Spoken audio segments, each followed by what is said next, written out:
I am. This is dressed up for me.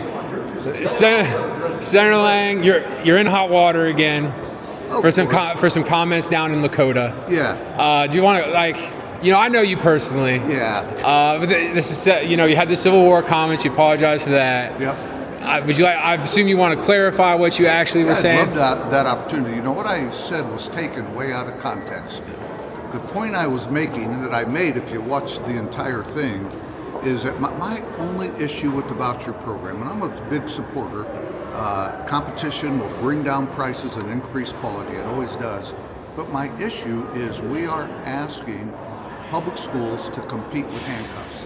For example, that private school doesn't have to take the kid that can't speak English. The public school does. So the point I was trying to make, if you want it to be fair, we have to recognize it costs more to treat a child with disability. It costs more to educate a child that doesn't speak English.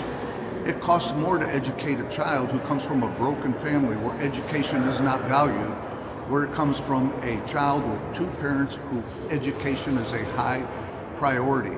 So what we're going to end up You're starting to sound like me. Yeah. So why are we giving all this money to the private? Why are we taking the money from the public schools that have all these extra costs? They can't discriminate. They have to take the poor, the weak, the tired, and the sick. Yeah.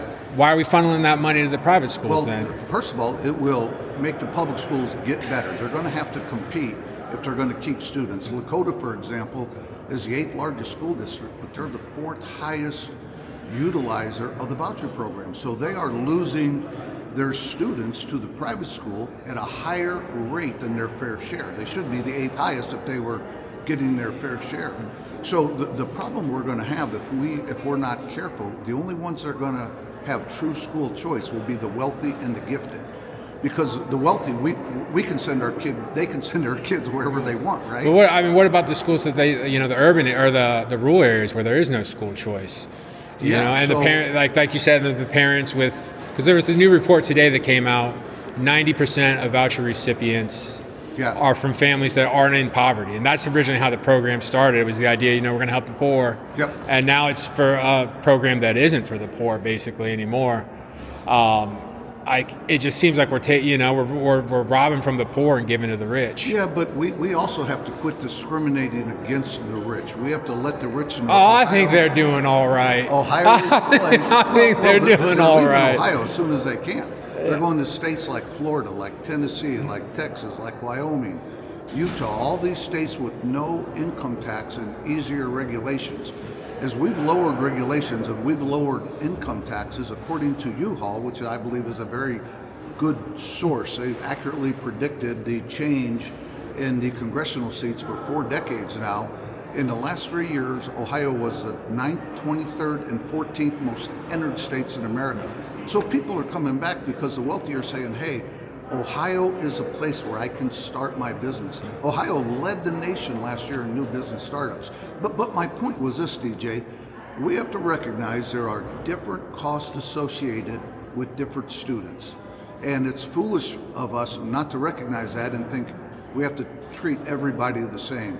So the point I was trying to make, if Lakota wants to talk about how do we increase funding for students that are a challenge, I'm all in. If they want to, talk about how do we get rid of the voucher program, I'm not a supporter of that. Do you support? So last question.